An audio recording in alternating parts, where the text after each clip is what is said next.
তোমার মা যেসব শুরু করেছে আমার কিন্তু ভাল লাগছে না। কেন, কি হয়েছে? মা কি করেছে? আমি রান্না পারি না সেই নিয়ে আমাকে কথা শোনায়। আমি কি ওই বাড়িতে রাঁধুনি ছিলাম নাকি? আচ্ছা ঠিক আছে, চলো মার সাথে কথা বলছি।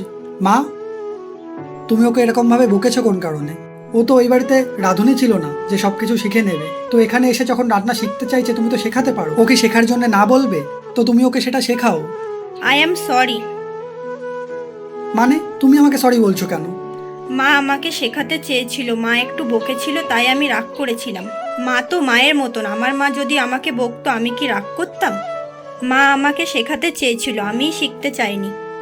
তুমিও আমাকে সাপোর্ট করছো, মাও আমাকে শেখানোর চেষ্টা করছে, তাহলে কি আমি মায়ের মেয়ে হয়ে উঠতে পারবো না? সরি মা। সব মেয়েরা বাড়ি থেকে রান্না শিখে বা সমস্ত কাজ শিখে নতুন বাড়িতে যায় না। তাহলে তাকে খোটা না দিয়ে শিখিয়ে নেওয়া উচিত। মেয়েদেরও উচিত নতুন বাড়িতে গিয়ে মানিয়ে নেওয়া এবং শেখাতে চাইলে শিখে নেওয়া।